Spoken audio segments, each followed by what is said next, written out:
You're my first." Evelyn Carter whispered those 3 words the moment Dylan McCall opened his door. Then her face went crimson, and she looked away so fast, her hat nearly fell off. She didn't finish the sentence. Couldn't. Her 4-year-old son tugged her skirt and asked why the man looked angry. Dylan wasn't angry. He was something far more dangerous than angry. He was listening. And in 10 years of living alone, nobody had started a sentence he actually wanted to hear the end of. If this story already has you hooked, subscribe to our channel and follow every part to the end and drop a comment telling us what city you're watching from. I want to see how far this story travels. The wagon rolled away before Evelyn could change her mind. That was the thing about making a decision with your last dollar. There was no changing your mind afterward. The wagon driver had already taken his fee, already clicked his tongue at his horses, already disappeared around the bend of a road so dry and cracked it looked like the earth itself had given up. She stood there with a worn suitcase that had lost one of its leather clasps, somewhere between San Antonio and here, a 4-year-old boy clinging to her left hand, and the address of a man she had never met, written on a folded letter she had read so many times. The creases had turned soft. Dylan McCall, cattle rancher, widower. Answers correspondence slowly, but answers it honestly. That last part was what had convinced her. Honesty she could work with. Anything else she already knew how to survive. Samuel pressed against her leg. "Mama, is this where we live now?" She looked down at him. His hair was sticking up on one side from sleeping against her shoulder on the wagon, and he had a smear of dried peach on his chin from the piece of fruit the driver's wife had given him at the last stop, and he was looking up at her with those dark eyes that trusted her completely, which was the most terrifying thing in the world to be on the receiving end of when you were this uncertain. "We're going to find out," she said. The ranch house was not what she had imagined. She had imagined without meaning to something weathered but tended. Something that showed a man's effort, even if it didn't show his prosperity. What she found was a structure that had clearly once been cared for, and had since been informed by the man living inside it that caring was no longer on the agenda. The fence posts along the front were straight, but the cross rails between them sagged. The porch boards were solid underfoot, but unswept. The window glass was clean. She noticed that immediately. Clean glass. He kept the glass clean, but the curtains behind them hung crooked. One panel longer than the other. The kind of thing a woman fixes without thinking, and a man alone stops seeing after the first year. She knocked. The silence that followed was long enough to make her wonder if he was home, and then long enough to make her wonder if she had the wrong address, and then the door opened and Dylan McCall was standing in front of her, and every mental preparation she had made for this moment walked quietly out the back of her mind. He was taller than she'd expected, broad through the shoulders in a way that had nothing to do with trying, and everything to do with years of physical work. His face was the kind of face that had been through something not just weathered by sun and wind, which it had been, but marked by something interior. Something that had moved through him and left its evidence in the set of his jaw and the careful stillness of his eyes. He was not unkind-looking. He was not warm-looking. He was looking at her the way a man looks at something he doesn't entirely know what to do with. And she opened her mouth and said the worst possible thing. "You're my first." The words were out before she understood what she was saying. She had meant she had been thinking on the wagon about how to explain herself when he opened the door, and she had been rehearsing something about how she had never done this before, never answered a correspondence, notice never shown up at a stranger's property, with a suitcase and a child, and nothing but a letter she had been rehearsing. That, and instead what came out was 3 words that landed between them, like something dropped from a great height. Her face went so hot, she felt it in her ears. "I meant, this is my first time responding to a..." She stopped, pressed her lips together, started again with the small shred of dignity she had left. "I've never answered a correspondence notice before, sir." Dylan McCall looked at her for a moment that lasted considerably longer than was comfortable. Then he looked down at Samuel, who looked back at him with the frank, assessing gaze that only very young children and very old men can produce without apology. "You look angry," Samuel said. "Samuel." "I'm not angry," Dylan said. His voice was low and even, the kind of voice that didn't waste motion. "I'm thinking." "About what?" Samuel asked. A pause. Whether to put the coffee on. He stepped back from the door. Not an invitation exactly, more like an absence of obstacle. Evelyn picked up her suitcase and walked inside before she could think about it too hard, because thinking too hard was how she had stayed in places she should have left, and she was done with that. The kitchen was the room that told her the most about him. It was functional with a precision that felt almost aggressive. Every tool had a place. The cast iron hung in size order. The dry goods were in labeled tins, the labels written in a hand that was careful and deliberate, the kind of handwriting that belonged to a man who did not do anything carelessly. But there was only one of everything. One cup on the drying rack. One plate. One chair pulled up close to the table, and two others pushed back against the wall where they wouldn't be needed. One person had been living here, and had not been expecting that to change. Evelyn set her suitcase down near the door, not too far inside, not presumptuous, and Samuel immediately found a wooden crate near the hearth, and climbed on top of it, and sat there surveying the room, with the proprietary satisfaction of a child who has decided a space belongs to him. Dylan poured 2 cups of coffee, and set them on the table, and then stood with his back against the counter, and his arms crossed, which was not hostile exactly, but was definitely not relaxed. "The letter said you have experience with accounts," he said. "Yes." "And horses?" "I was raised on a working property until I was 16. After that I kept books for a dry goods merchant in San Antonio for 4 years. "What happened at 16? The question was blunt. She'd been expecting it sooner or later, and had decided she would answer it directly because people who danced around direct questions made her tired. "My father's property failed in a drought. He sold what he could and moved us to the city. He passed 2 years later." She wrapped her hands around the coffee cup. It was good coffee, strong, and not bitter.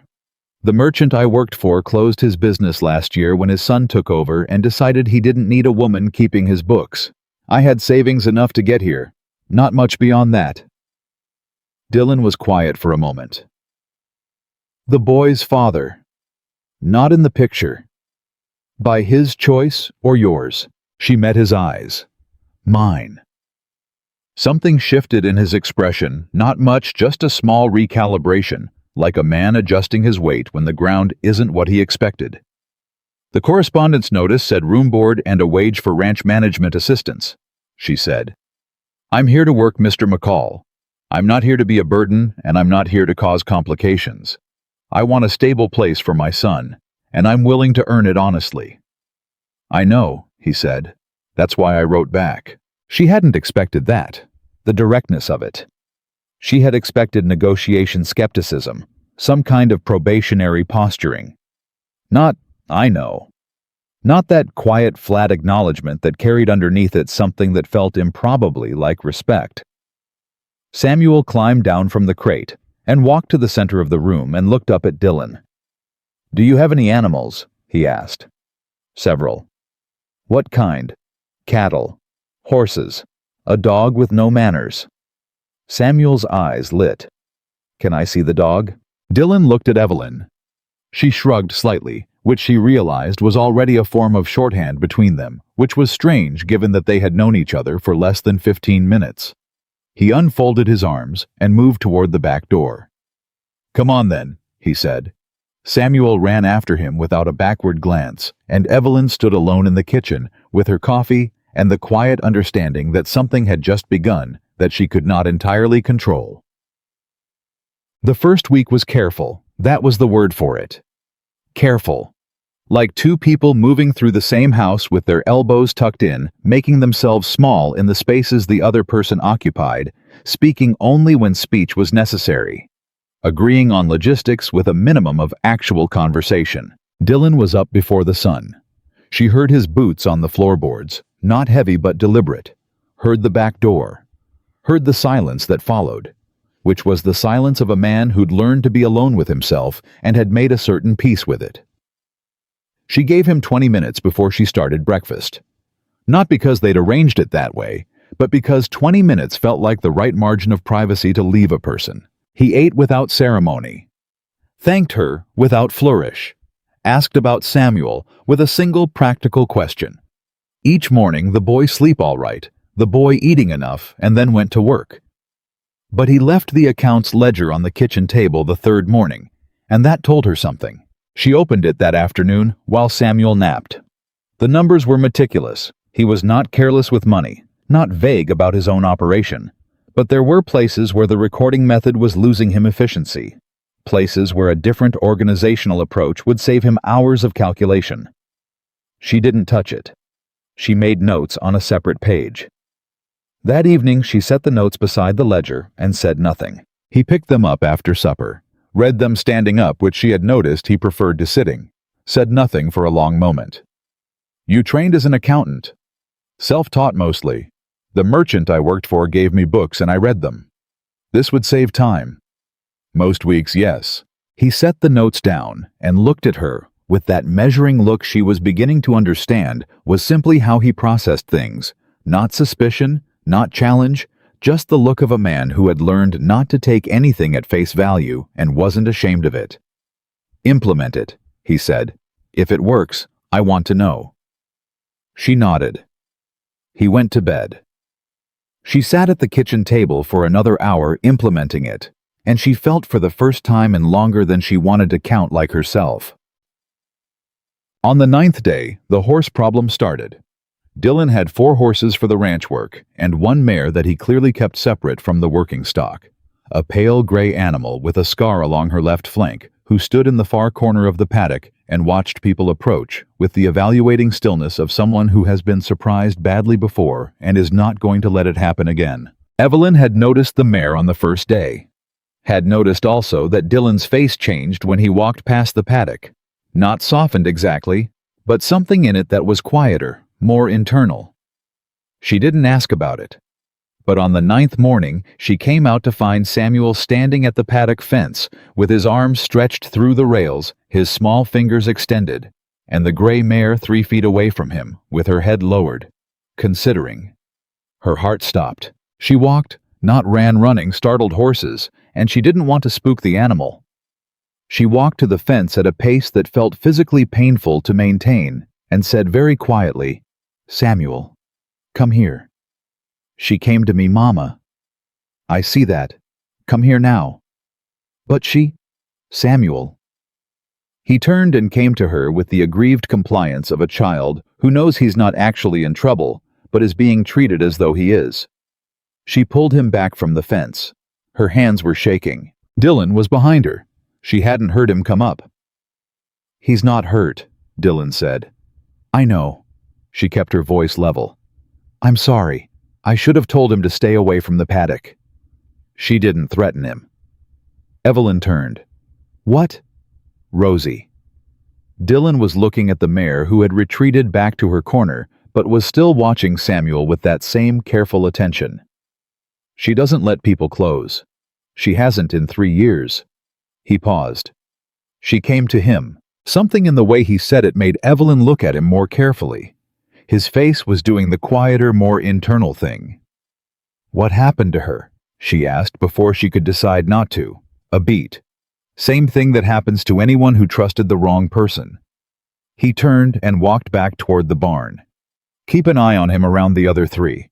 They're working horses less predictable." She watched him go, and then she turned back to the paddock, and Rosie was still watching Samuel, and Samuel was watching Rosie, and some recognition was passing between them that she couldn't name but understood completely. 12 days in, she found the letter. It wasn't hidden. It was in the account ledger tucked between 2 pages. She was reorganizing a single sheet, folded twice the handwriting on the outside, faded enough that it must have been folded and unfolded many times. She didn't read it. She set it on the table beside the ledger and went back to her work. When Dylan came in for supper and saw it, he stopped. The stillness that came over him was different from his usual stillness. This was the stillness of a man who has encountered something he had put away and is deciding in the moment whether to put it away again. It fell out of the ledger, Evelyn said without looking up. I put it aside. He picked it up, stood holding it for a moment, put it in his shirt pocket. She didn't ask. He sat down and ate supper, and then he said, not looking at her, My wife passed 4 years ago. She didn't say she was sorry. She'd learned that some people don't want sorry. They want to be heard saying what they're saying. How long were you married? 6 years. She kept the accounts. A pause that told her she'd read it right. Yes. Evelyn set down her fork. I can use a different system if the one I've been using was hers. He looked up at her then. That measuring look, but underneath it, something she hadn't seen there before. Something that looked improbably like surprise. The system you put in is better, he said. I know, she said. I'm asking anyway. He was quiet for a long time. Keep your system? He said finally. She would have done the same thing if she'd thought of it. He said it as though it were a plain fact. She received it as one, and they finished supper in a silence that was for the first time comfortable. On the 15th morning, the Hargrove men rode in. There were 3 of them. They came during the hour when Dylan was out with the cattle and Evelyn was alone with Samuel, and they tied their horses at the front fence and came to the porch without invitation, and stood there with the particular arrangement of men who have decided they have the right to be wherever they want to be. The one in front was broad and unhurried, the kind of man who'd learned that taking his time communicated power. He had a land company card in his hand. We're looking for McCall, he said. He's not here, Evelyn said. When's he back? I don't know. The man looked at her with the slow assessment of someone who doesn't believe what he's hearing and wants her to know it. You his wife. I'm ranch staff. A pause. The man on the left, younger with restless eyes, looked past her into the house, and she moved slightly to stand more squarely in the doorway. Tell McCall that Hargrove Land is making a formal offer on the eastern quarter this week, the man in front said. It'd be in his interest to hear it. I'll tell him. It'd also be in his interest, the man said, his voice dropping just slightly, not quite a threat, but angled toward one, not to take too long making up his mind. Droughtland doesn't improve with waiting. Evelyn looked at him steadily. I'll make sure he knows you feel that way. The 3 men looked at each other. The man in front smiled the kind of smile that wasn't warm, and tipped his hat once, and they untied their horses and rode back down the road. Samuel appeared at her elbow. Who were they? Business people, she said. They weren't nice. No, she agreed. They weren't. When Dylan came in at midday, and she told him, his face went very still, in a way that was entirely different from his usual stillness. This was the stillness before something. Hargrove, he said. You know them. It wasn't a question. He pulled out the chair and sat down, which he rarely did in the middle of the day. They've been buying up failed drought properties for 2 years, he said. The eastern quarter is the only piece of my land that abuts their holdings. They wanted to consolidate a corridor. He put his hands flat on the table. I've told them no 3 times. They said formal offer this week. A formal offer from Hargrove is 1 step before formal pressure. He looked up at her. They don't take no for territory they want. Something tightened in Evelyn's chest that was not quite fear and not quite anger. What kind of pressure? He held her gaze for a moment. The kind that makes life complicated. Then we need to make sure your holdings documentation is airtight, she said. Water rights boundary surveys, tax records. If they're going to push legally, you need everything in perfect order. He stared at her. I'll start this afternoon, she said. A long silence. Then, you don't have to. I know I don't have to. She stood and moved toward the account ledger on the shelf. But you said implement it if it works. This is part of the same thing. She pulled the ledger down and set it on the table. Dylan watched her. Evelyn. She turned. He looked like he was trying to find a way to say something that didn't have a clear path out of him yet. His jaw worked once. Then he said very quietly, "Thank you." 2 words, no flourish. But the way he said them, careful and direct, the way he said everything, made her understand they cost him more than they looked. "Coffee first," she said. Then the boundary records. She went to put the coffee on and did not look at him again, because if she looked at him again right now, something would show on her face that she was not ready to have visible. The nights were the dangerous part. Not dangerous in any way she could have explained to someone who asked. Dylan McCall was nothing but proper. He kept his distance with a consistency that was almost formal. Gave her space in the house, the way you give space to someone you genuinely respect, and never once crossed any line she'd drawn consciously or unconsciously around herself. But the ranch was quiet at night, in a way that city life never was, and quiet had a way of letting things surface. She would sit after Samuel was down, and the work was done, and the lamp was low, and she would think about the correspondence notice she had answered on a cold afternoon in November when she had $40 left, and a son who needed boots, and a landlady who had started looking at her with the particular expression of a woman who was about to say something practical and unkind. She had answered it because there was no other option. She had told herself that. But sitting in Dylan McCall's kitchen with the lamp burning and the accounts in better shape than they'd been in years, and Rosie the gray mare outside, who had crossed the paddock to let a 4-year-old boy reach through the fence, sitting in that Evelyn Carter, was starting to wonder if option was the right word for what she'd done. She had chosen this, broke, frightened out of time, and running low on everything she had still chosen. This particular notice, this particular man, this particular broken-railed ranch in drought-cracked Texas. She had read Dylan McCall's letter 4 times before she replied. She had read the careful honesty in it, the unpretty directness of a man who wrote what he meant without decoration, and she had thought, this is someone who will not make me afraid. She had not been wrong, which was, it turned out, its own kind of terrifying.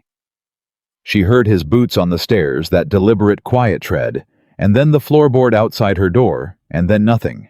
And she knew he'd seen the light under the door and was doing what she was doing, which was standing on his side of something and not crossing it. "Everything all right?" His voice muffled by the door.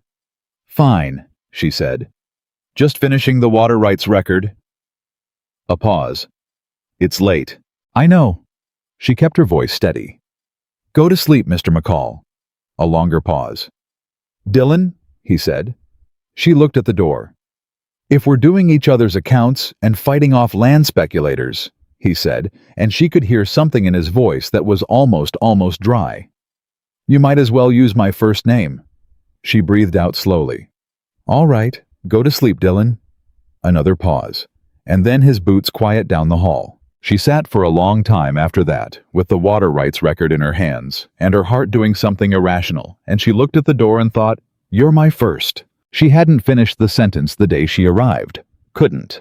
The full sentence was something she had never said out loud, and was not sure she was ready to say yet.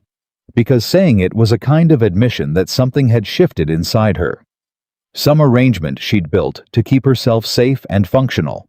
And shifts like that, once acknowledged, had a way of becoming undeniable. But sitting in the lamplight with the water rights record in her hands and the sound of Dylan McCall's boots fading down the hall, Evelyn Carter felt the sentence pressing against the inside of her ribs. Patient and certain, waiting for the moment she was finally ready to let it out. "You're the first man I chose to walk toward." She set down the record, turned the lamp lower, sat in the dark, and thought about what it meant to choose something, really choose it, not survive into it, not fall into it, for lack of another option, but to look at a thing with clear eyes and say this: "I want this." And outside in the paddock in the dark, Rosie stood with her head raised, listening to something in the quiet night that no one else could hear. 22 days in the drought broke. Or rather, the sky threatened to break the drought, and on a ranch, the difference between threat and delivery was everything. The clouds came in from the northwest in the late afternoon, rolling and dark, and Dylan stood on the porch and looked at them with an expression she hadn't seen on him before, something that was part calculation and part something raw. Is it going to rain? Samuel asked from the porch rail, where he was balancing with his arms out. Don't know yet, Dylan said. Has it been a long time since it rained? Long enough. How long is enough? Dylan looked down at him. Longer than you've been alive, probably. Samuel considered this seriously. That's very long. Yes, it is. Evelyn stood beside Dylan, and they both looked at the clouds, and she said, If it does, what do you need to do first? And he told her. He talked about the water collection, and the cattle management, and the eastern field that had gone to hard pan, and what rain now would do to it, and whether it was too late to save any of the late grays. He talked the way he worked efficiently, specifically without performance, and she listened and asked the right questions and understood the answers, and somewhere in the middle of it, Dylan McCall stopped talking and looked at her in a way that was different from the measuring look. This look was something she didn't have a name for yet. You know cattle country, he said. I told you I was raised on a working property. Knowing it as a girl is different from understanding it now. She looked back at the clouds. My father talked to me like his foreman from the time I was 8. He didn't have a son. He didn't see the point in talking to me like I was only there to be decorative. A pause. I've never been sure if that was his respect for me or just his practicality. Does it matter which? She thought about it. No, she said. I don't suppose it does. The clouds thickened. The temperature dropped. Samuel came down from the porch rail and pressed against Evelyn's side, and she put her hand on the top of his head automatically, and Dylan looked at the two of them, and something happened in his face that he turned away too quickly for her to read. Get your rain gear, he said, just in case. She went inside to find it, and when she came back out, Dylan was still standing on the porch, looking at the sky, and he looked just for that moment, like a man who was allowing himself to want something. She did not say anything about it, but she stood beside him while the first drops fell slow and tentative at first, and then with a seriousness that made Dylan close his eyes just briefly. One long breath. Eyes closed, face turned slightly upward, and when he opened them, she was looking at the rain and pretending she hadn't seen it. Samuel let out a whoop and ran into the yard with his arms wide spinning in the drops, laughing the pure, uncomplicated laugh of someone who has not yet learned to be cautious about joy. Dylan watched him, and Evelyn watched Dylan watching him, and neither of them said a word about any of it. That night after Samuel was asleep, and the rain was steady on the roof, and the accounts were closed, and there was no more work to justify sitting up, Evelyn heard a sound from the front room and came out to find Dylan at the table with the letter in his hand. The one from the ledger. He'd unfolded it. He didn't hear her come in. He was reading it with his head bowed and his jaw set, and she could see, even from across the room, that his hand was not quite steady. She turned to go back. She would have liked the rain, he said. She stopped. Margaret. His voice was level, but only barely. She used to say that a ranch without rain is just a field with ambitions. He almost smiled. Almost. She had a way of saying things that stayed. Evelyn came back into the room and sat down at the other end of the table, not close, not intruding, just present. That's a good one, she said. She had hundreds of them. He set the letter down, folded it once. She would have sorted out Hargrove in a week. She'd have filed every legal challenge simultaneously and charmed the county clerk into processing them out of order and somehow made him think it was his idea. She sounds formidable. She was the most capable person I've ever known. He looked at his hands. Watching someone that capable become that sick, that fast, it changes what you believe about the fairness of things. Evelyn was quiet. I'm not asking for... He stopped. I'm not trying to... I know, she said gently. He looked up at her. You don't have to explain, she said. You're allowed to miss her. Something in his face, some rigid thing he'd been holding together, moved. Not broke, not dissolved, just moved like a door shifting in a wind. I gave all her things to her sister, he said. The clothes, the jewelry, the things she kept on the dresser. I gave them all away because having them here was, I thought having them here was holding me in place. A pause. I kept the letters. Of course you did. I don't know why I'm telling you this. Because it's raining, Evelyn said. And the Hargrove men came today, and the rain is a lot, and the land company is a lot, and sometimes you just need the weight of the day to go somewhere. He was looking at her very steadily. Where does it go for you? He said. The question caught her off guard. Nobody had asked her that, and she could not remember the last time someone had asked her that. People asked her to manage things, carry things, solve things. Nobody asked where the weight went. I talked to Samuel, she said finally. Not about the real things, but about the small things, the things that happened in the day, and he tells me about the dog and what he thinks the clouds look like, and somehow She stopped. It makes the big things smaller, having someone who needs your voice. Dylan was quiet for a long time. He called me Uncle Dylan today, he said. She felt something catch in her chest. I'll talk to him. He shouldn't. He doesn't know the... Don't. She stopped. Don't tell him not to, Dylan said. His voice was very quiet. I didn't mind it. The rain fell on the roof, steady and real and long overdue.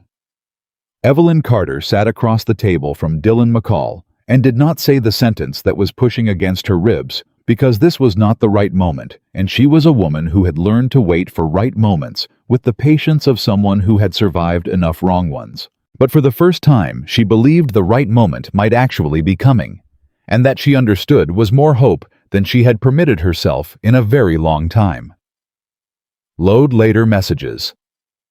The letter from Austin sat on the kitchen table for 2 days before Warren Hargrove found out about it. Evelyn didn't know how he found out. That was the part that kept her up the second night, not the fact of it, because a man with Hargrove's reach in a county this size would always find out, but the speed of it. Less than 48 hours between Dylan sending his response to Austin and the writer showing up at the ranch gate with a sealed envelope addressed in a hand that was too neat to be anything but legal. Dylan read it standing at the gate. She watched his face from the porch and couldn't read it at that distance, which told her the news was bad enough that he was controlling his expression deliberately.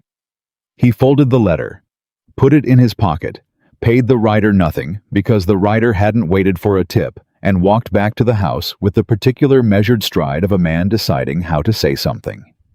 He put the letter on the table in front of her without a word.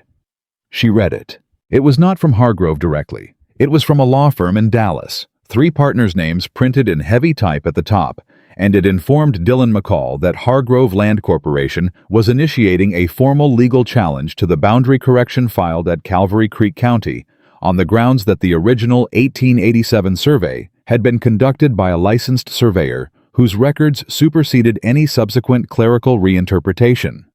It further noted that any correspondence with outside legal entities regarding this matter would be considered an escalatory action and responded to accordingly. She set the letter down. They moved faster than I expected, she said. So did we. Dylan pulled out the chair across from her and sat, which he still only did when something was serious enough to require stillness. They're not challenging the boundary. They're challenging the method. Saying your reinterpretation of the survey isn't legally equivalent to the original record. It's not a reinterpretation. The coordinate discrepancy is a mathematical fact. The 1887 surveyor recorded one number in his field notes, and a different number was entered in the county ledger. That's either an error or it was done deliberately, and either way the field notes are the primary document. Do we have the field notes? She had been thinking about this since she read the letter's 3rd paragraph.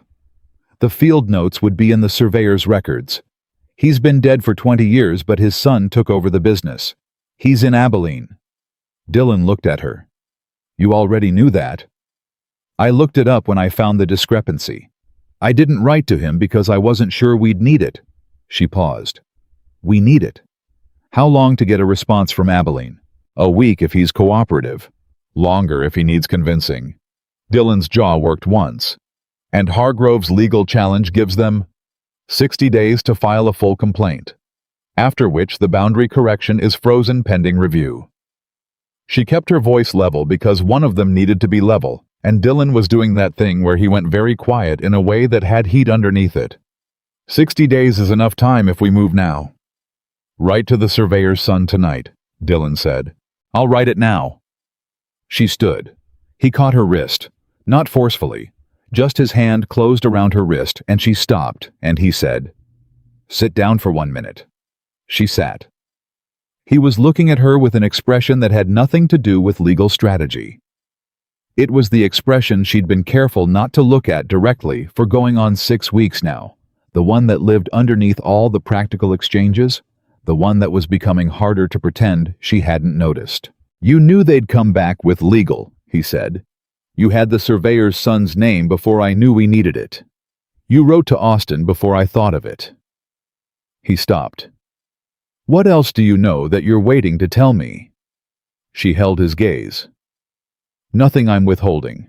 Some things I'm waiting until they're confirmed before I bring them forward. Tell me unconfirmed. She looked at his hand on her wrist. He followed her gaze and released her, but didn't move back. Hargrove's been acquiring drought properties at below-market rates by initiating legal clouds on titles right before sales close, she said.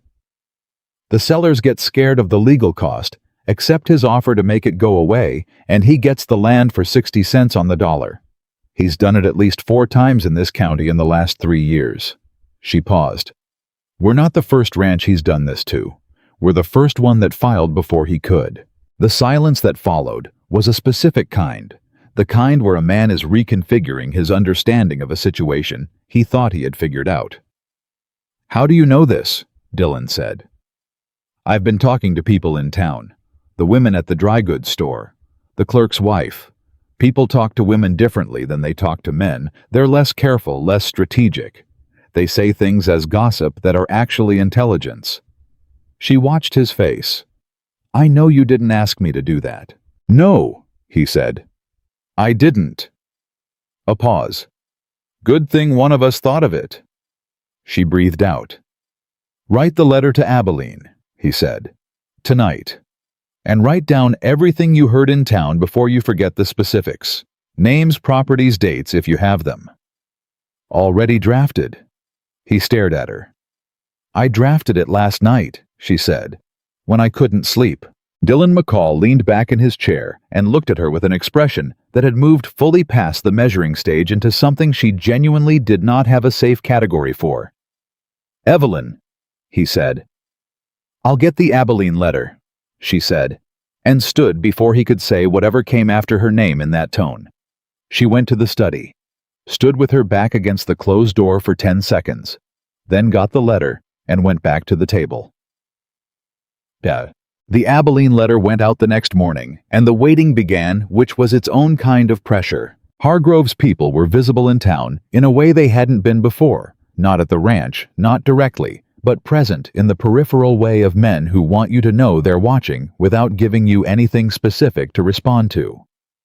The feed store man mentioned carefully that someone had been asking about Dylan's credit history. The clerk's wife told Evelyn over the counter at the dry goods store that a man from the Dallas law firm had been in asking about the county's process for boundary challenge reviews. Evelyn thanked her, bought the flour she'd come for, and walked back to the wagon with her spine straight and her mind moving fast. Dylan was waiting with the horses. She climbed up and said, They're researching the review process. They want to know if they can slow it down. Can they? Depends on the county commissioner. Who appointed him? Dylan's expression shifted. Hargrove's brother-in-law nominated him 6 years ago. She turned to look at him fully. You didn't mention that. I didn't think it was relevant until now. It's relevant. She faced forward. It means we can't count on the county process being neutral. We need Austin to move faster than Hargrove can work the local system. And if Austin moves slow, then we find something Hargrove can't reach.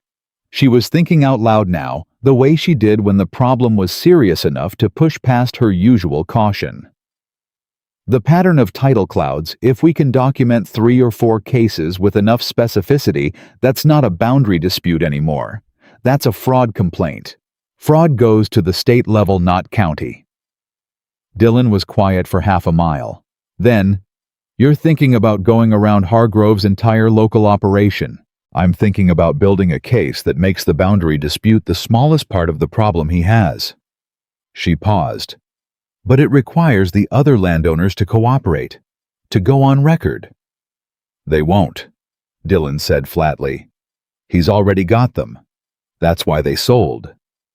Maybe. She turned the problem over. Or maybe they sold because they thought they were alone.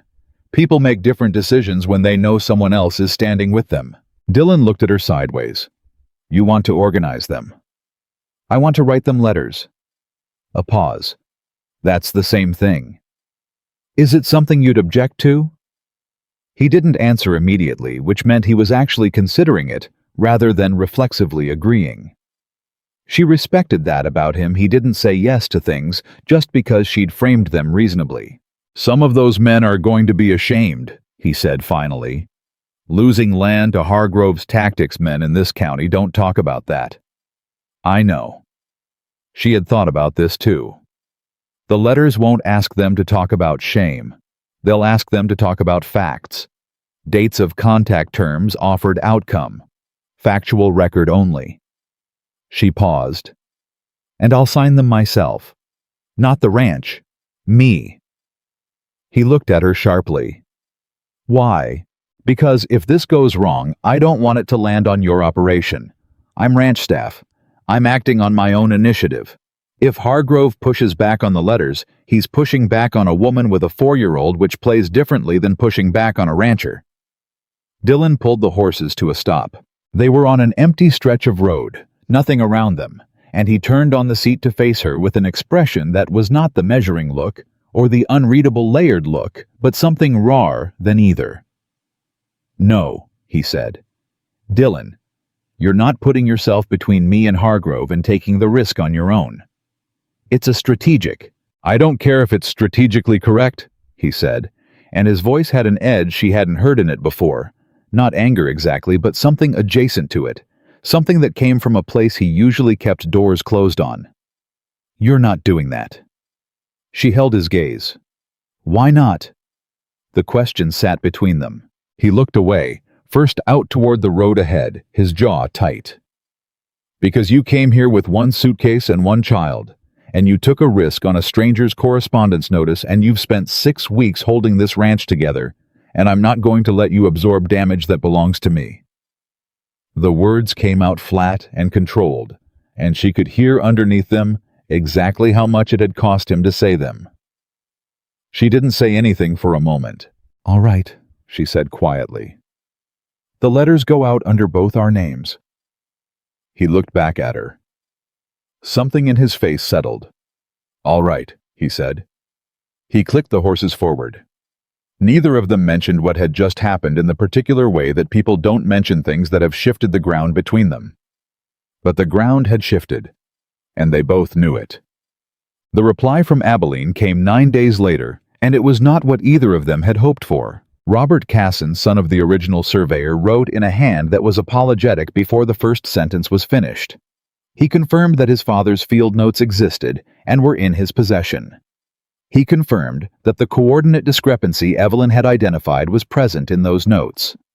And then he wrote in careful and genuinely regretful language that he had received a visit 3 days ago from a representative of Hargrove Land Corporation who had informed him that any provision of those notes to parties adverse to Hargrove interests would result in a review of the licensing status of Casson Surveying, which was his only income and his family's livelihood.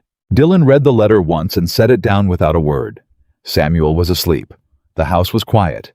Evelyn read it after him and set it down, and they sat across the table from each other in the kind of silence that comes after a door you needed closes. He got to him, Dylan said. Yes. Before our letter even arrived. He must have anticipated we'd look for the field notes after we filed the boundary correction. He got to Casson first. She kept her voice steady because Dylan's face was doing something complicated that she didn't want to tip over. He's thorough. He threatened a man's livelihood to suppress evidence. Dylan's voice was very flat. That's not thorough. That's criminal. It's criminal if we can prove it was suppression and not just a business conversation. She paused. But Casson told us about the visit. He didn't have to do that. Dylan looked at her. "He's asking for help without asking for help," she said. "He confirmed the notes exist, and he told us exactly why he can't provide them. That's a man who wants to cooperate, but needs something to protect himself first." She thought for a moment. If Austin's inquiry becomes official, if it's no longer McCall versus Hargrove, but a state-level investigation, Casson can provide the notes to investigators without it being an adverse action against Hargrove. He'd be responding to legal process, not choosing a side. The silence that followed was different from the previous one. This one had possibility in it. "We need Austin to move from preliminary inquiry to official investigation," Dylan said slowly, "which requires evidence of a broader pattern, which is what the letters to the other landowners are for." She looked at him. "It's all connected. Casson is the key to the boundary challenge. The boundary challenge is the key to Austin, and Austin is the key to protecting Casson. And all of it depends on whether the other landowners will go on record." "Yes." Dylan put his hands flat on the table, stared at them. "Two of those men, Aldridge and the Pierce brothers, they've got pride wound into this. Losing the land was bad enough. Admitting how it happened. I'll write to their wives," Evelyn said. Dylan looked up. "If the shame is the obstacle, go around it," she said. "The wives watched it happen too. They want it named as much as anyone. And women in this county have been invisible long enough that no one will see it coming." Something moved through Dylan's expression, something that in another man she might have called admiration. But in Dylan, it was quieter than that, more interior. He was looking at her the way people look at things that have surprised them past the point of ordinary surprise. "You think like a general," he said. "I think like a woman who's had to solve problems without being allowed to solve them directly." He was very still. "How long?" he said. Not what she expected. "How long what?" "How long did you have to live that way, solving things from the side because the front was closed off?" She held his gaze. The question had the weight of the one he'd asked on the wagon. Who did you have to understand to stay safe? And she had deflected that one. And he hadn't pressed, and he wasn't pressing now, just asking, just leaving space. "Samuel's father," she said. 3 years. Before I left." The words fell into the silence and stayed there. Dylan didn't move, didn't reach for her, didn't recoil, didn't do any of the things people do when they've been handed something they weren't sure they wanted. He just looked at her steadily with that dark, careful gaze and let what she'd said be what it was. Did he stopped. Started again more carefully. "Are you and Samuel safe from him now? He signed away his rights before Samuel was born. His family's money was contingent on it." She paused. "He didn't fight it. That told me everything I needed to know about how much I'd ever actually meant to him." "His loss," Dylan said, quietly, flatly, like a fact. She felt something move through her chest that she was not going to permit to show on her face. "Write the letters to the wives," she said. "Tonight." "Tonight," he agreed. But neither of them moved for another moment, and in that moment, the lamp burned between them, and the ranch was quiet outside, and Dylan McCall looked at Evelyn Carter with something on his face that he wasn't bothering to conceal anymore, and she looked back at him and did not look away. Then she pulled the paper toward her and started writing.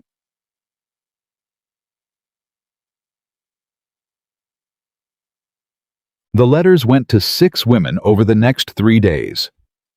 Evelyn wrote each one individually, not a form letter, not a template, but a specific letter to a specific woman whose name she'd learned from the dry goods store, and the church roster, and careful conversation. She named what she knew, without naming how she knew it. She asked for nothing except a record of what the women had seen. She signed her own name, and Dylan's beside it. The first reply came 4 days later, then 2 more on the same day. Then silence for a week that made her doubt everything.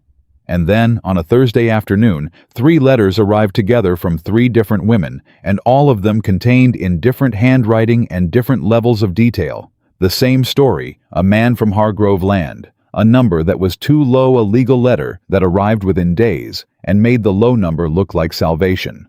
a sale that had happened before anyone understood they'd been maneuvered. Evelyn read all 3 letters at the kitchen table, and then she read them again, and then she went to find Dylan in the barn and said, "We have enough for Austin." He came out into the light and looked at her face. "How many?" 3 confirmed 2 more, who said they'd write again after talking to their husbands. And 1 Clara Aldridge, who said her husband wants to meet with you directly. Thomas Aldridge. Dylan's jaw worked. "He hasn't spoken to me in 2 years.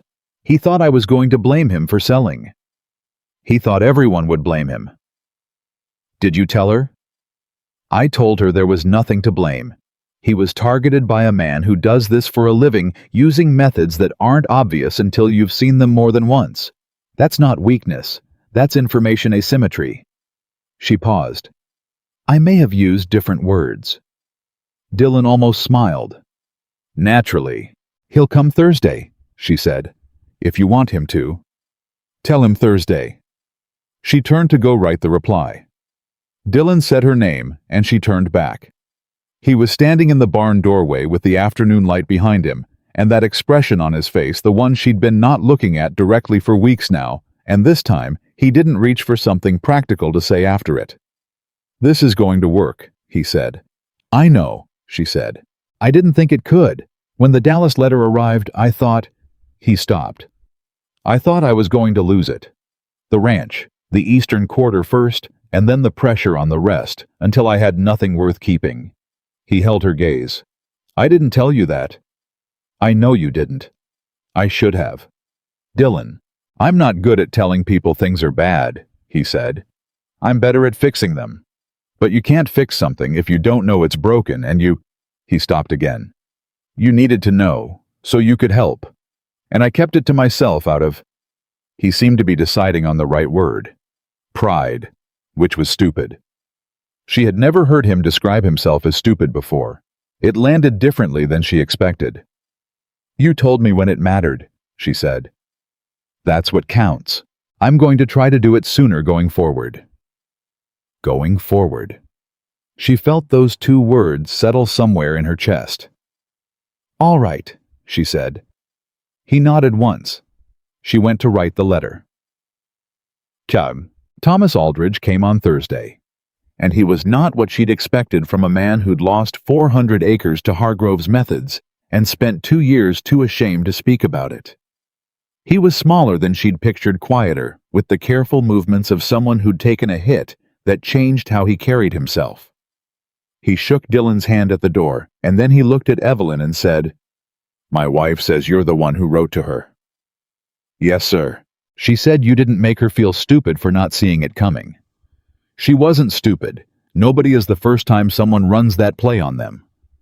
Aldridge looked at her for a moment. Then he walked inside and sat down and said, "Tell me what you need." What followed was 3 hours that felt like surgery. Careful, specific, occasionally painful, as Thomas Aldridge went through his memory of every contact Hargrove's people had made with him in the 6 months before the sale.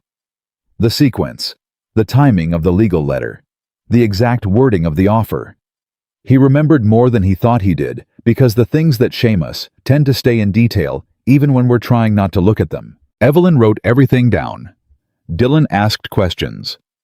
Aldridge answered them with a directness that had cost him something to arrive at. At the end of it, Aldridge looked at the pages Evelyn had filled and said, "Is this enough?" "Combined with the other records, yes," she said. "This establishes the method as deliberate and repeated. That's what elevates it from a dispute to a pattern." Aldridge was quiet. Then to Dylan, "She's something." "Yes," Dylan said without inflection. But he was looking at her when he said it. Aldridge left in the late afternoon, and Evelyn compiled the records, and Dylan sat beside her at the table, and they worked until the lamp burned low, and Samuel came in from the paddock with grass on his knees and Rosie's smell on his hands, chattering about something the mayor had done that morning. Dylan listened to him with the specific attention he gave things that mattered, and Samuel climbed onto the bench beside him and kept talking, and Evelyn looked at the 2 of them and felt something she had not permitted herself in a very long time. Hope. Not cautious, hedged, provisional hope. The real kind, the kind that commits. She turned back to the records before it showed on her face. The night everything broke open was not the night of the legal threat, though that came close. It was a Tuesday night, 3 weeks after Aldridge's visit, when the Austin office sent word that they had upgraded the McCall case to an official state-level inquiry based on the pattern documentation submitted. The same evening, a writer arrived from Hargrove's Dallas lawyers demanding a response to their original challenge within 72 hours, or they would file for an emergency injunction to freeze all land transfers pending their case. Dylan read both communications back to back at the kitchen table. Samuel was already in bed. The house was the way it got late at night, that particular quiet that had become over 2 months the most comfortable thing in Evelyn's life. She watched Dylan read the injunction threat and set it down. "They're trying to force a response before the state inquiry can get established," she said. "Yes, if we respond to their challenge directly, we're in their arena. If we forward the injunction threat to Austin as evidence of pressure tactics in an active state inquiry, we put them in ours." He looked up. "Can we do that?" "I already wrote the letter to Austin this afternoon when I heard about the inquiry upgrade. I just need your signature." He looked at her for a long moment. Then he said very quietly, "Evelyn, stop for a minute." She stopped. Not the strategy. He pushed the papers to one side. "Just stop for a minute." She put her hands flat on the table. "When did you last eat something?" he said. She had to think about it. "Breakfast. It's past 9. I know. You've been working since before I got up this morning. There was a lot to—" "I know there was." He stood and went to the stove, and she heard him moving things, heard the familiar sounds of the kitchen at work, and she sat very still and thought about the last time someone had noticed she hadn't eaten. She could not remember the last time. He set a plate in front of her. Bread and cold beef and a piece of the apple cake she'd made 2 days ago, and he sat back down across from her and said, "Eat." She looked at the plate. "Don't argue with me about it," he said. "I wasn't going to argue. You were thinking about it." She picked up the fork. He was right, and they both knew it, and somehow that was the funniest and most painful thing about it. She ate. He poured 2 cups of coffee and sat with his hands around his cup and watched her eat without making it strange. Just sat there, present in the way he was present, solid and unhurried. "I need to tell you something," he said when she was halfway through. She looked up. His face had the layered expression, the one she'd learned had multiple things happening simultaneously inside it. "The night you arrived," he said, you said those 3 words, and then you stopped." She went very still. "I've been thinking about them for 2 months," he said. "The sentence you didn't finish." "Dylan, I'm not asking you to finish it right now," he said. "I just want you to know that I've been thinking about it, because whatever the end of that sentence is, I think I know what it means, and I think I've known for a while." He looked at his coffee cup. "And I think you know that I know." The kitchen was so quiet she could hear the lamp. "Yes," she said. "I know." He looked up at her. "I'm scared of it," she said, because that was the truth, and he'd asked for truth the night he told her about Margaret's letters, and she owed him the same. "The last time I walked toward something without a plan to walk back, I got hurt. And Samuel got hurt. And I spent 3 years finding my way out." She held his gaze. "I'm not scared of you. I want to be clear about that. I'm scared of what I feel when I'm in this house with you and Samuel, and it starts to feel like home," he said. She stopped. "Like home," he said again quietly. She looked at him for a long time. "Yes," she said. He didn't move toward her. Didn't do anything sudden. Dylan McCall was not a man who did things suddenly. He just looked at her with that expression fully visible. No covering layer. Nothing held back or managed, and said, "You're allowed to let it." 3 words. 4 months ago, she had said 3 words that she couldn't finish. And now he had said 3 words that finished something she hadn't known she'd started, and they sat between them like something set down after a long carry. She did not cry. She was not a woman who cried easily. But her hands on the table were not quite steady, and she looked down at them, and then back up at him. And what was on her face, she didn't try to conceal. "I need to finish eating," she said. "I know," he said. "And sign the Austen letter." "I know." "And then," she stopped. "And then," he said. And the way he said it, patient, certain, unhurried, told her that he understood. And then the same way she meant it as a door left open, that neither of them was going to rush through. But that was open now, and real, and not going to close again. She picked up her fork. He sat across from her and drank his coffee, and the lamp burned between them while outside in the dark, the drought-broken Texas land breathed slow and deep, and somewhere in the paddock, Rosie stood quiet under the stars, and the McCall ranch held its ground. She signed the Austen letter at 9:30, and Dylan signed it after her, and they sat for another hour, not talking about what had been said, and talking about everything else, which was its own kind of conversation, the kind that happens between people who have admitted something large and are giving it room to settle before they touch it again. He told her about the Eastern Field's recovery rate and what it would mean for the fall grays. She told him that the second Pierce brother had written back, and his letter contained 3 specific dates and dollar amounts that matched Aldridge's account almost exactly. He refilled her coffee without asking. She moved the lamp closer to the papers so he could see the figures without leaning. None of it was remarkable. All of it was.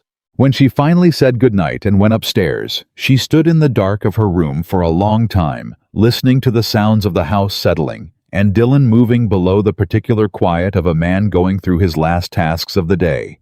And she thought about 3 words. You're allowed to let it. She had been telling herself for 8 weeks that what she felt in this house was gratitude.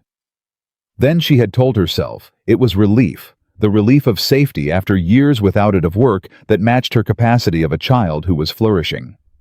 Both of those things were true. Neither of them was sufficient. She lay down and stared at the ceiling and thought, I have been here before. Not here exactly. Not in a good place.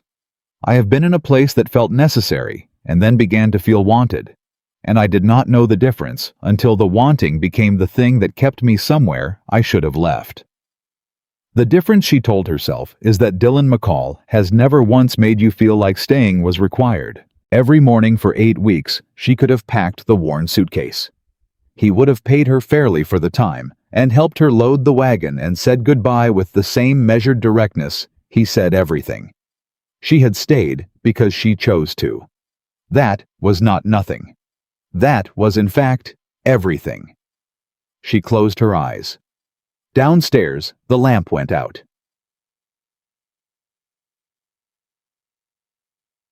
In the morning, nothing had changed, and everything had. Dylan was up before the sun as always. She heard his boots, heard the back door, gave him his 20 minutes, and then started breakfast. And when he came in from the first check, he sat at the table, and she put his plate down, and he said, "Thank you," the way he always did, and then he said, "Sleep all right," which he had never asked before. "Well enough," she said. "Good." He picked up his fork. "Samuel's going to want to check on Rosie before school." "He always does."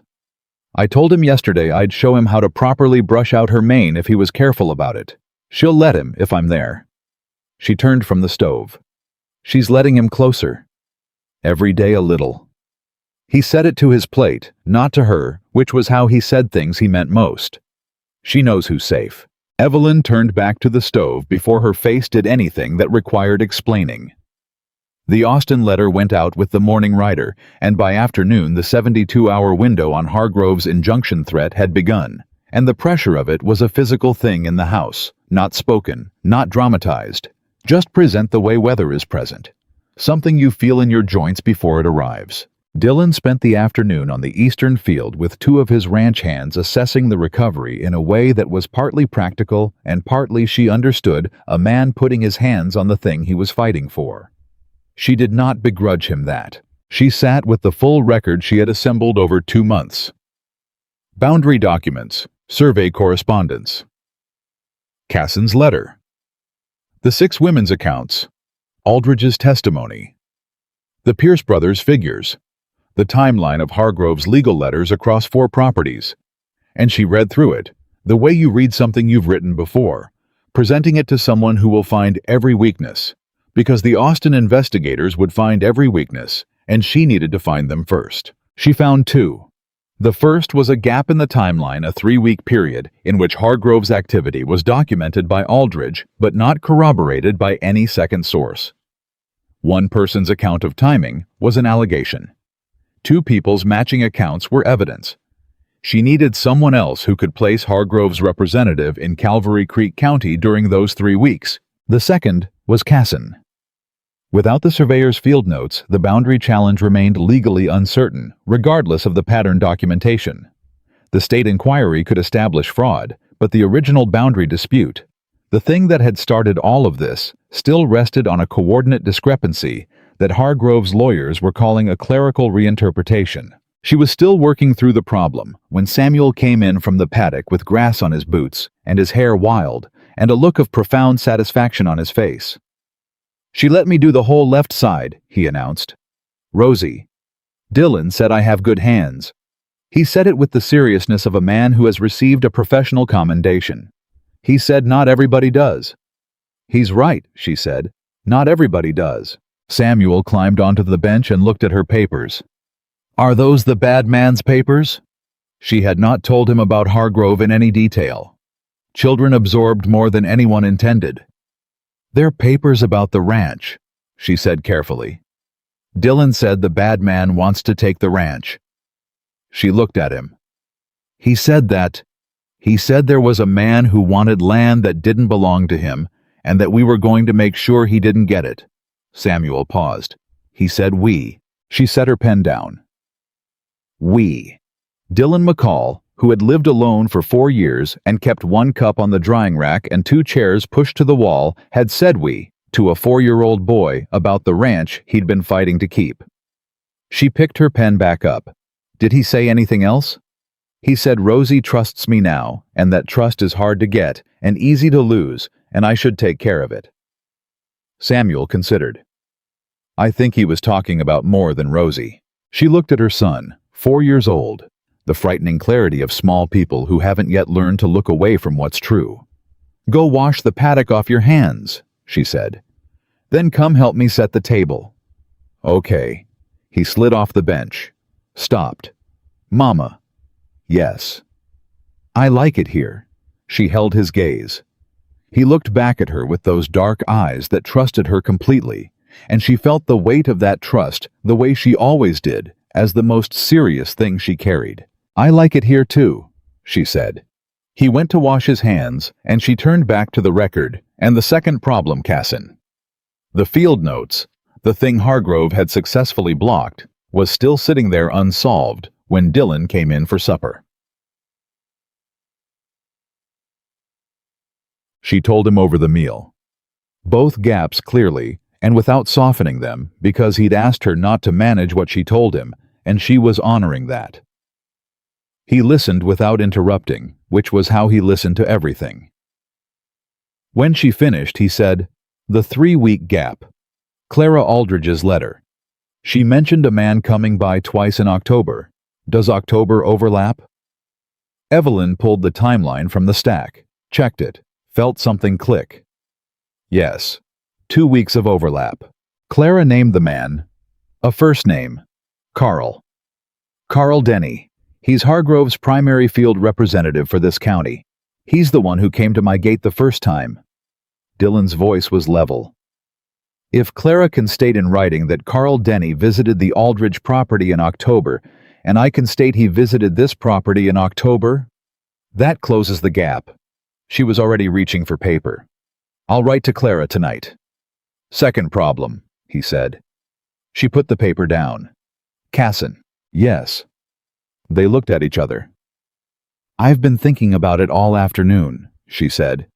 "The only thing that protects Casson from Hargrove's licensing threat is if Casson isn't choosing a side if he's responding to a legal requirement rather than a voluntary decision. But we can't compel his testimony. We're not law enforcement." "No," Dylan said. "But Austin is." She stared at him. If the state inquiry issues a formal document request, Dylan said slowly, working it through as he spoke, Casson has legal protection. He's not providing the notes voluntarily. He's complying with a state order. Hargrove can't call that an adverse action against his interests. We need Austin to know the notes exist and to include them in a formal document request. We need to tell Austin about Casson's letter. She had not put Cassine's letter in the Austin package. She had judged it too uncertain, too potentially damaging to a man who'd already been threatened. She looked at the letter now sitting in its folder and recalculated. If I include it, she said, I need to frame it correctly. Not as evidence of Hargrove's intimidation that's useful later, but as notice that a primary source document exists and may require formal process to access. I keep Casson's name out of the narrative description and let Austin request the records as part of their standard inquiry process. Can you write it that way? Yes. She pulled the folder toward her. It'll take me an hour. Write it. I'll do the dishes. She looked up. In 10 weeks, Dylan McCall had never offered to do the dishes.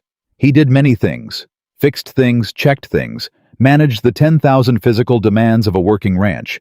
But the domestic interior of the house had fallen to her by unspoken arrangement and had stayed there. He was already at the basin. She watched his back for exactly 2 seconds, and then looked down at the letter and began to write. The 72 hours expired on a Thursday morning, and Hargrove's lawyers filed the injunction. The county clerk sent word by noon. Dylan took the notice from the rider at the gate and read it and came inside and set it on the table and said, It's filed. Expected, Evelyn said. She was already at the desk. Our response goes to Austin today, along with the Casson addendum and Clara Aldridge's corroboration of the October timeline. Can Austin respond before the injunction hearing? The hearing is in 14 days. Austin has been moving. They've already upgraded twice. If they issue the document request to Cassine in the next week, we can have the field notes authenticated before the hearing. That's tight. Yes. She looked at him. But we have the full pattern documentation, 5 corroborating accounts, the timeline closed, and a state inquiry already on record. Hargrove's injunction is trying to freeze a situation that has already moved past him. The judge at the hearing will see that. Dylan stood very still in the way he did when he was deciding something at a fundamental level. What aren't you saying? She asked. He looked at her. The county judge who will hear the injunction was appointed 6 years ago. She absorbed this. Hargrove's brother-in-law nominated him. Yes. The silence was heavy. Then we need to request a change of venue, she said, on the grounds that the county commissioner who appointed the judge has a documented conflict of interest as a Hargrove Land Corporation associate. She paused. I'll add it to today's package to Austin and let them advise. If we request a venue change, Hargrove knows we know about the judge. He already knows we know about the boundary discrepancy, the pattern, the other landowners, and Casson. At this point, letting him know we know about the judge tells him something more important. What? That we've been watching everything. Not just the obvious things. She held his gaze. Men like Hargrove are organized around the assumption that the person across from them doesn't see the whole board. The moment they understand, you do the calculation changes. Dylan was very quiet. You're not just trying to win the case, he said. You're trying to make him decide it costs too much to continue.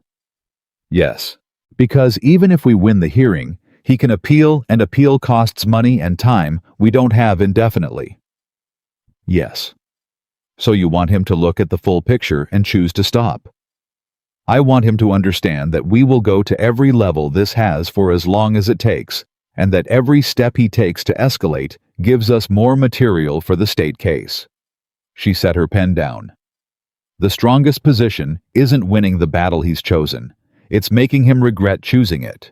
Dylan looked at her for a long moment. Then he walked to the desk and stood beside her and looked at the document she was drafting and said, What do you need me to do? Sit down with me and tell me every interaction this ranch has ever had with anyone connected to Hargrove Land, going back to when you first heard his name. He pulled up the second chair, the one that had been pushed to the wall when she arrived. He sat down, and they worked. Keen. The twist came from the direction nobody was watching. 4 days after the injunction filing, Ruth arrived again, not by buggy this time on horseback, which meant urgency, and she came through the front door without knocking and found Evelyn at the table and said without preamble, "I need to tell you something, and I need you to tell Dylan carefully." Evelyn stood. "What happened?" "Nothing yet, but it will." Ruth took off her hat. Her hands were not quite steady. "I was in Abilene last week, visiting a friend. I ran into Robert Casson at the post office." Evelyn went still. "He didn't know who I was," Ruth said. "I introduced myself as a rancher's sister-in-law from Calvary Creek, and he was agitated, I could see it, and he started talking. The way people talk when they've been holding something too long." She sat down across from Evelyn. "He said Hargrove's man came back. Not once. 3 times in 2 weeks. The last time he was told that if the state inquiry issued a document request for his father's field notes, and if those notes found their way into evidence, Hargrove would not stop at the licensing review. He would find something." "Find something," Evelyn repeated. "Those were his words. Find something. Casson doesn't have anything to find. I don't think he's done anything wrong in his life. But that's not the point. The threat is the point. They're threatening to manufacture something if he cooperates with an official process." The implications landed one after another like stones into deep water. "That's witness intimidation," Evelyn said, "in an active state inquiry." "Yes. If Cassin will document those visits, the date's what was said. That's what I'm here to tell you." Ruth leaned forward. "He wants to. He's frightened, but he's angry too, and the anger is winning. He said if someone could tell him that his documentation of the threats would be protected as part of the state inquiry, that he'd be a protected party, not just a witness, he would provide everything." Evelyn was already at the desk. "When did you get back from Abilene?" she asked. "Yesterday evening." "You came here first thing this morning." "Obviously." She was writing as she spoke. "If Casson documents the intimidation and submits it directly to Austin as a protected party complaint, he's not just a witness anymore. He's a complainant. The state has a legal obligation to protect him." She looked up. "And Hargrove has just handed us the most valuable piece of evidence in the entire case, documented intimidation of a witness in an active state fraud inquiry." Ruth watched her write. "You're not surprised by any of this." "I'm surprised by the timing, not the behavior." She kept writing. "Hargrove has been running the same method for years.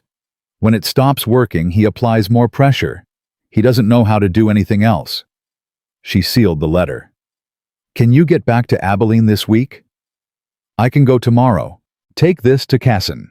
It explains his status as a protected complainant and what he needs to document. Tell him to submit it directly to the Austin Inquiry Office, not through us directly. His own letter, his own words, his own name." She paused. "Tell him he won't be alone in this." Ruth took the letter, looked at Evelyn with Margaret's dark eyes. "Dylan is lucky you answered that notice." "I'm lucky he wrote it." Ruth stood. "Where is he?" "Eastern Field. I'll stop on my way out. He needs to hear this from you, not me, but I want to see his face when you tell him." She left. Evelyn sat at the desk for a moment with her hands flat on the surface, feeling the shape of what had just shifted. Casson's testimony, plus the intimidation documentation, plus the pattern evidence, plus the 5 corroborating landowner accounts, plus the venue challenge, plus Austin's existing inquiry. It was enough. It was more than enough. It was the kind of case that didn't go away when one hearing went wrong because it existed on too many levels simultaneously for any single judge or commissioner to contain. She heard Ruth's horse in the yard, and then Dylan's voice low and too far away to make out words, and then boots on the porch, fast, deliberate, different from the usual pace. He came through the door and looked at her. "Ruth told me," he said, "some of it. Casson is going to submit a protected party complaint to Austin, directly. If he does it this week, it's on record before the injunction hearing." She stood. "It changes the entire posture of the case. Hargrove isn't just a land dispute anymore. He's a subject of a state fraud inquiry who has been documented intimidating a witness. No reputable attorney in Texas is going to let him push that injunction forward. Dylan crossed the room and he stopped in front of her, and he was closer than he usually stood, and she looked up at him, and his face had the layered expression, but stripped of every covering. Nothing managed, nothing held behind the door. "It's going to hold," he said, not a question. "Yes," she said. "The ranch is going to hold." He looked at her for a long moment, the kind of moment that has weight. Then he said very quietly, "I'm not just talking about the ranch." She held his gaze. "I know," she said. He raised his hand and touched her face, just the side of his hand against her cheek, brief and careful. The touch of a man who has thought about this for a long time and is doing it right. And she didn't move away, and he didn't rush. And the distance between them closed.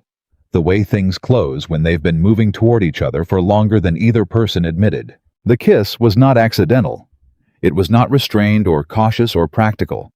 It was the kind that comes after months of choosing not to, and it carried all of that in it, all the measured evenings and the careful distances and the working side by side without touching. And when he pulled back and looked at her, she could see that it had undone something in him that he had been holding together for 4 years. She put her hand flat against his chest, felt his heart, not steady, not the controlled pace of a man who had things arranged, fast, real. "Samuel's going to be home in an hour," she said. "I know. I know." He didn't step back. "Evelyn." "Yes. I need to say something, and I'm going to say it badly, so I need you to hear what I mean, and not just what I say." She waited. "I don't know how to do this," he said. "I did it once and I knew how because we grew into it over years and I didn't have to. There wasn't a moment where I had to choose it, it just accumulated." He stopped, tried again. "With you, it's different. It's been a choice every day for 10 weeks. Every morning I chose to let you stay. Not because you were useful though you are, but because when I walked into this house in the morning and you were here, something that had been quiet in me for 4 years was not quiet." She couldn't speak. "I don't know if that's the right thing to say," he said. "It's the right thing," she said. "It's the exact right thing." He exhaled, like he'd been holding that for a very long time. "I'm not good at fast," he said. "I'm not asking for fast. I'm asking you to not leave, to stop thinking of this as temporary." He looked at her steadily. "Whatever that means going forward, whatever shape that takes, I'm asking you to stop planning your way out." She thought about the worn suitcase upstairs, about $40 and Samuel's boots and a correspondence notice and the terrifying mathematics of last options. She thought about what it meant to choose something. Really choose it, not survive into it. "I stopped planning my way out 6 weeks ago," she said. "I just wasn't ready to say it." Something moved through his face. Relief, she thought, though, on Dylan McCall. It was quieter than that. More like a man setting down something he'd been carrying at an angle that hurt. "All right," he said. "All right," she said. He stepped back, gave her room. The way he'd always given her room, not distance, just space, the kind that said, "You don't have to earn your place here." "I'll go check the water barrel before Samuel gets home," he said. "He'll want to tell you about school." "I know." He picked up his hat, stopped at the door. "The apple cake from yesterday, is there any left?" "Half." "Good." He put his hat on. "He'll want some." He went out. She stood in the middle of the kitchen and pressed her fingers to her mouth and felt the shape of what had just happened. Not the kiss, not even the words, but the we of it. The accumulating, undeniable we of two people who had spent 10 weeks being careful with each other and had finally, at the same moment, decided to stop. She went to the desk, picked up her pen. The Austin letter needed one more paragraph. She'd thought of it while Dylan was talking, the particular legal framing that would position Cassine's protected complaint as the cornerstone of the state's escalation path, and she wrote it cleanly, with the settled focus of a woman who has put something down and has both hands free. Outside, she heard Samuel before she saw him, his voice carrying across the yard calling for Dylan. The high, clear sound of a child who expects to be heard and answered. And Dylan's voice, lower, answering. And Samuel's laugh. She finished the paragraph, signed her name, set the pen down, and sat for a moment in the sound of the two of them outside, the man and the boy, the horse and the barn, and the drought-broken land, and let herself feel, without hedging or qualifying or planning the way back out, exactly what she felt. She let it be home. And it was. The Austin letter went out on a Friday. By Monday, Robert Casson had submitted his protected party complaint directly to the state inquiry office, and by Wednesday, the inquiry had been upgraded for the third time. No longer a preliminary investigation, no longer a pattern review, but a formal state fraud proceeding against Hargrove Land Corporation with subpoena authority and document compulsion power. Evelyn found out from the Austin office's wire, which arrived Thursday morning, while Dylan was in the far field and Samuel was at school. She read it 3 times, standing at the kitchen table, and then she sat down, because her legs decided they were done holding her up. It was real. It had worked. She was still sitting there when Dylan came in 20 minutes later, and he looked at her face and stopped in the doorway. What happened? She held up the wire. He crossed the room and took it and read it, and she watched his face, watched the careful, controlled surface of it, absorb what the words said, and saw the moment it arrived. Not dramatics, not a shout, just a long exhale through his nose, and his hand dropping to the table, and his eyes closing for exactly 3 seconds. Then he opened them and looked at her. Casson's protected, he said. Fully. The moment he submitted as a complainant, the state assumed legal responsibility for his status. Hargrove can't touch him without adding obstruction of a formal state proceeding to everything else. And the injunction hearing is still on calendar for next Tuesday. But Hargrove's Dallas lawyers have known about the fraud proceeding since yesterday. They're not going to walk a client into an injunction hearing in front of a county judge while a state fraud case is active against that same client. She paused. It would be professional malpractice. Dylan set the wire down. They'll withdraw it. Or ask for a continuance to create distance. Either way, the hearing is not going to go the way Hargrove planned it. He looked at her for a long moment.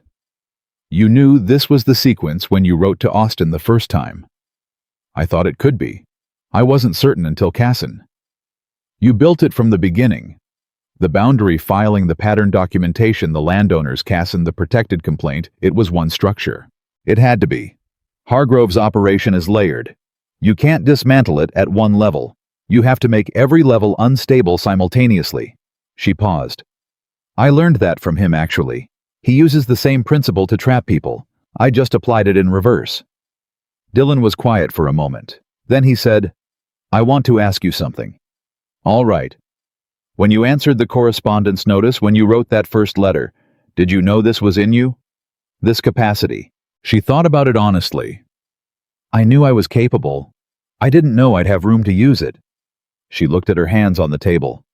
The last place I lived, being capable was a problem. It made someone feel reduced. So I made myself smaller, did less, hid what I could do behind what I was allowed to do. She looked up at him. The first week I was here, I waited for you to tell me I'd overstepped. When you didn't, I went one step further, and then another, and you just kept not stopping me. Why would I stop you? Most men would have. I'm not most men, he said, not with pride. Just as a statement of fact, the way he said everything true. No, she said, you're not. He picked up the wire again. Read it once more. Set it down with a finality that meant he was done needing to reread it. I'm going to go tell the hands, he said. They've been watching this build for 2 months. They deserve to know. Tell them Casson's protected too. Carl Denny Hargrove's fieldman came to at least one of their families in the county. Dylan's jaw tightened. I'll tell them. He went out. She heard him cross the yard, heard his voice carry toward the barn. Not the words, just the tone, the particular level note of a man delivering good news without performance, and she heard the hand's response louder and less contained than Dylan's, the natural release of people who'd been tensed for weeks. She put the wire in the documentation folder, labeled it, filed it in sequence. Then she sat at the table with her hands folded and let herself feel the full weight of what had been built and what it had taken to build it. And she thought about a woman in San Antonio with $40 and a child and a worn suitcase reading a letter for the fourth time and thinking, this man tells the truth. I can work with truth. She had been more right than she knew. Hayek. The withdrawal came on Saturday, not a concession. Hargrove's lawyers were too practiced for concessions, but a filing requesting an indefinite continuance of the injunction hearing, pending resolution of related proceedings at the state level. The county clerk sent word by writer. Dylan read the notice at the gate and paid the writer $1 because some news deserves $1. He brought it inside and put it on the table and said, "It's over. The injunction is over," she said. "The state proceeding continues." "I know, but the ranch is safe." She looked at him. "The ranch is safe, Dylan." He sat down. The chair scraped back, and he sat with his elbows on the table and his face in his hands for a moment, just a moment, and she did not look away, and did not pretend not to see it, because he had earned the right to feel this without an audience managing their eyes. When he looked up, his face was composed, but the composure was the kind that comes after something has moved through a person, rather than the kind that keeps things from moving at all. 4 years, he said. I've been holding this place together for 4 years. After Margaret. Through the drought. Watching neighbors sell. He stopped. There were nights I thought I was going to lose it anyway. That all the holding on was just... He searched for the word. Delay, she said quietly. Yes? He looked at her. And then you came through that door with one suitcase and said 3 words and couldn't finish them, and 10 weeks later I'm sitting here because you built a legal case that stopped Warren Hargrove. She held his gaze. We built it. You built it. I signed things. You gave me room to build it.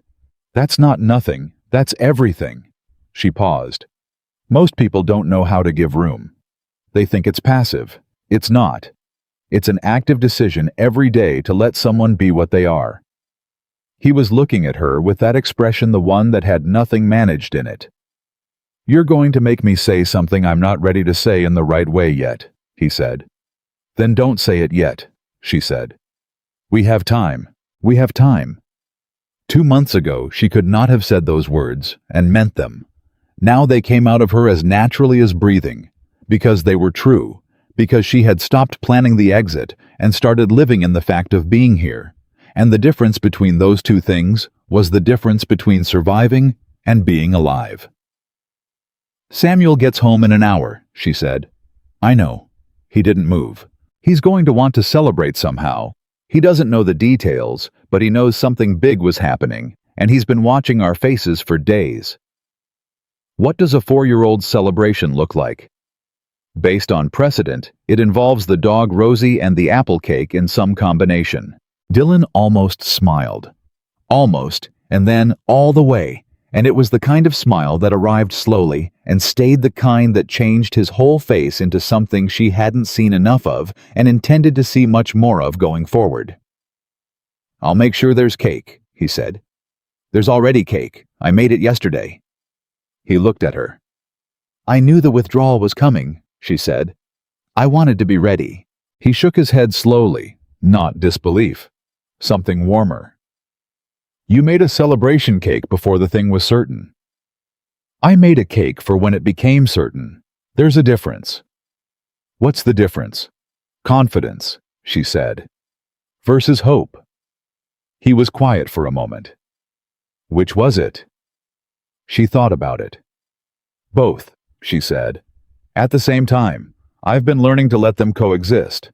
He reached across the table and put his hand over hers.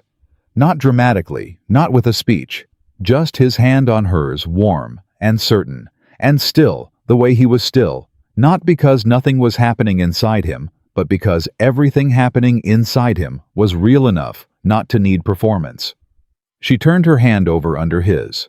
They sat like that until they heard Samuel coming up the road hollering before he was through the gate, and Dylan stood and went to meet him, and she watched through the window as the boy ran at him, and Dylan caught him, without hesitation, lifted him the way he'd been lifting him for weeks now. Easy, natural, like it had always been this way. And Samuel's voice carried through the glass, though she couldn't make out the words, and Dylan's answer was low, and she saw Samuel's face change as the answer reached him. He looked toward the house. He looked back at Dylan. He said something very serious, and Dylan answered, and then Samuel did the thing he did when he was feeling something too big for his body. He pressed his face against Dylan's shoulder for a moment, just a moment, and then pulled back and started talking fast. The flood of words that meant relief had become excitement. She went to get the cake. The celebration was exactly what she'd predicted. The dog got involved. Rosie got a visit, and the cake was consumed with an enthusiasm that suggested Samuel had been anticipating it all week. Dylan ate 2 pieces, which was the most remarkable thing she'd witnessed in 10 weeks of remarkable things. And when Samuel finally ran down and fell asleep on the bench by the hearth between the dog's front paws, the house went quiet, in the way it did late at night, settled and real. Dylan poured 2 cups of coffee. They sat across from each other like they had 100 times, except nothing was the same as it had been the first time. "I need to tell you about the agreement," Dylan said. She looked up. The correspondence arrangement, the formal terms. He held his cup. The wage, the room and board. It was a 6-month trial. She had known this. She'd read the original notice carefully. 6-month terms to be renegotiated or concluded at the end of the period. "We're at 10 weeks, she said. "Yes." He set his cup down. "I want to renegotiate the terms." She waited. "The wage stays. The room stays." He looked at her directly. "The temporary part ends." She held his gaze. "Dylan, I'm not asking you to decide anything tonight," he said. "I know this is fast by any reasonable measure, and I know what you came from, and I know that words aren't the same as time." He paused. "But I'm asking you to know that the offer is on the table, not provisional, not contingent, permanent." His jaw moved once. "You and Samuel.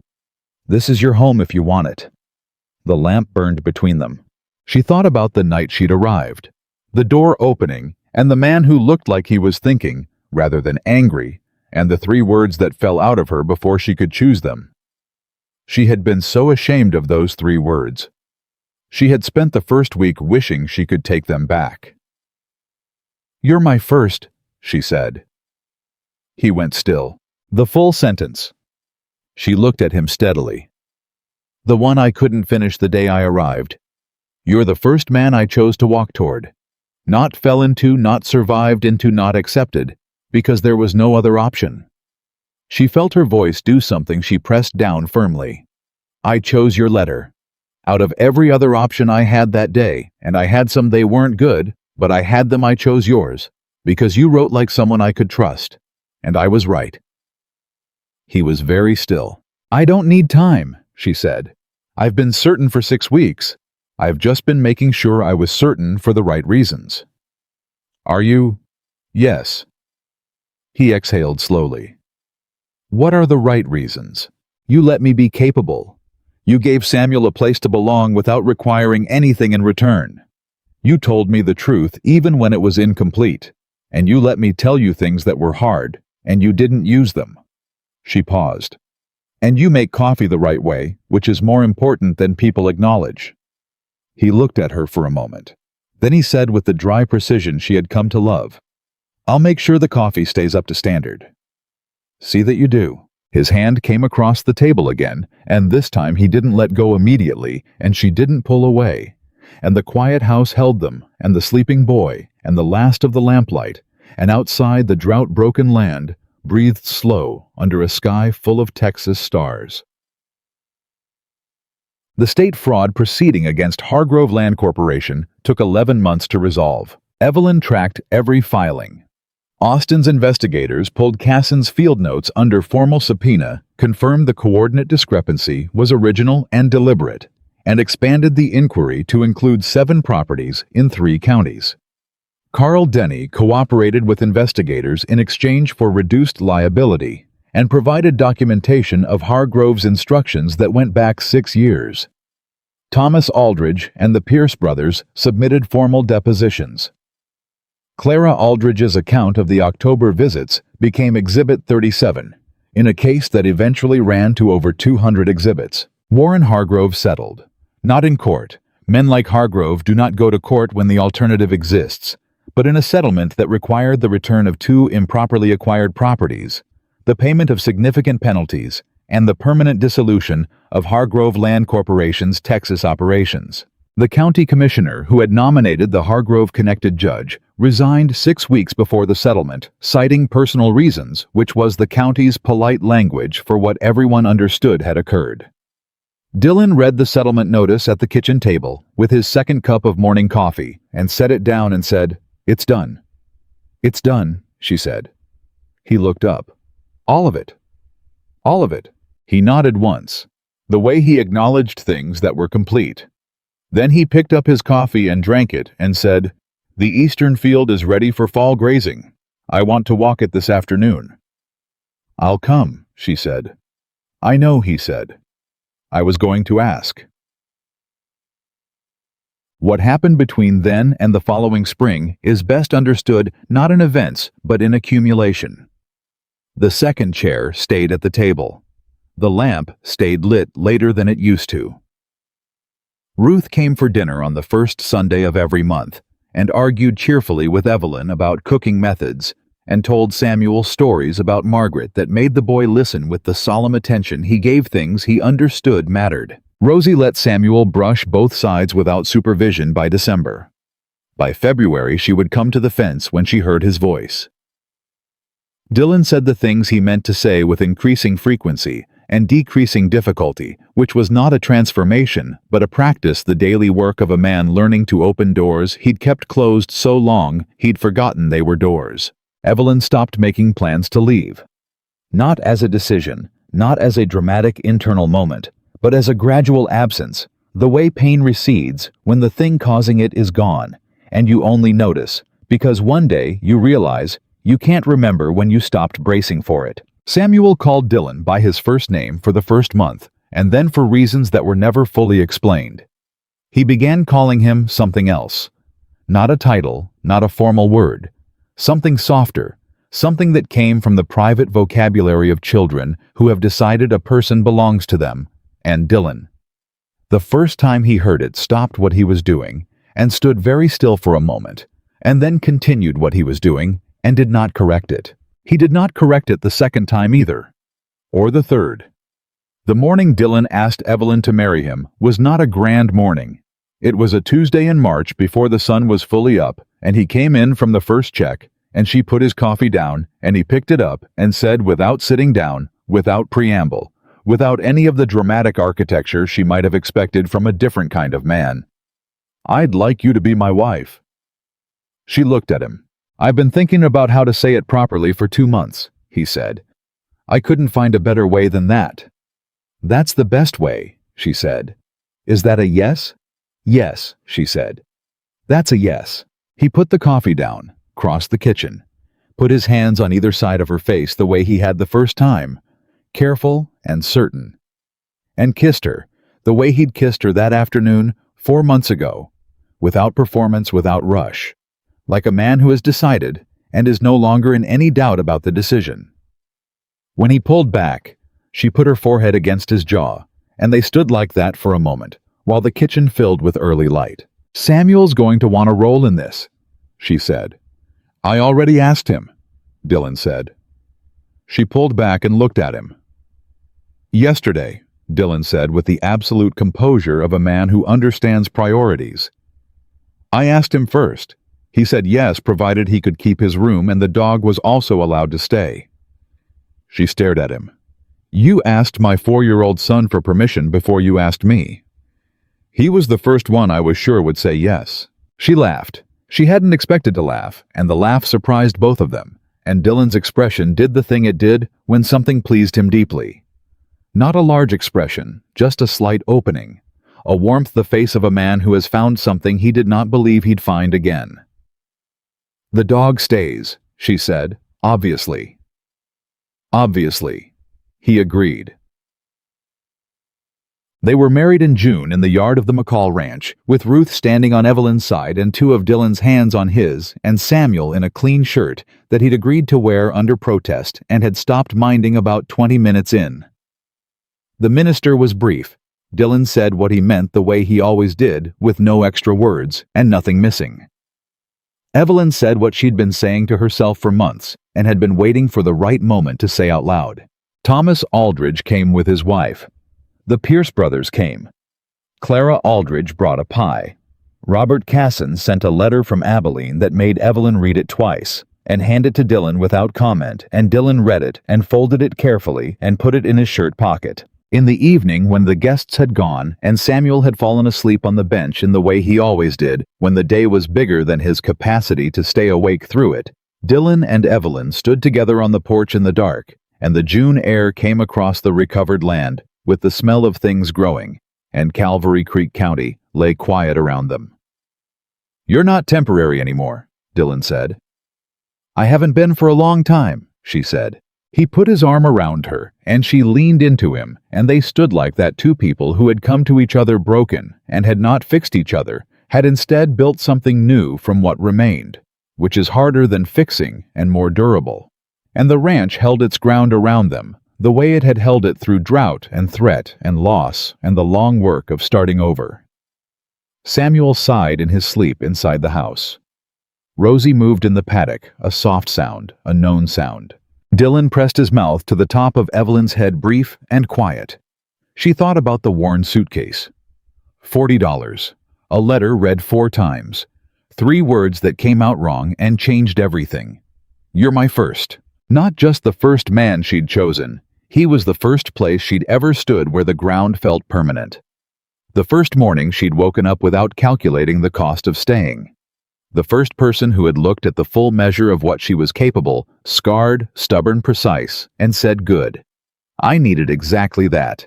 And Dylan standing in the dark with his wife beside him, and a boy asleep inside, and a ranch that had outlasted every attempt to take it. Dylan thought about 4 years of silence, and 1 letter, and a woman who couldn't finish a sentence, and then spent 10 weeks proving she could finish everything. He had spent 4 years believing that what he'd lost was irreplaceable. He understood now that he had been asking the wrong question. The question was never whether she could be replaced. The question was whether he would ever stop being someone who could love a person that fully. He had his answer. Some people don't replace your past. They walk into your future and stand there so solidly that the future becomes the place you live, and the past becomes the country you came from. Real, honored, grieved, and no longer the only story you have to tell. Dylan McCall had believed for 4 long years that his story was finished. Evelyn Carter had walked through his door with 1 suitcase and 3 unfinished words, and proved him wrong in the best possible way, not by erasing what came before, but by making what came next worth staying alive for. And on a June night in Texas, with the recovered land breathing around them, and the stars doing what stars do over people who have finally improbably found their way home, that was exactly enough. That was everything.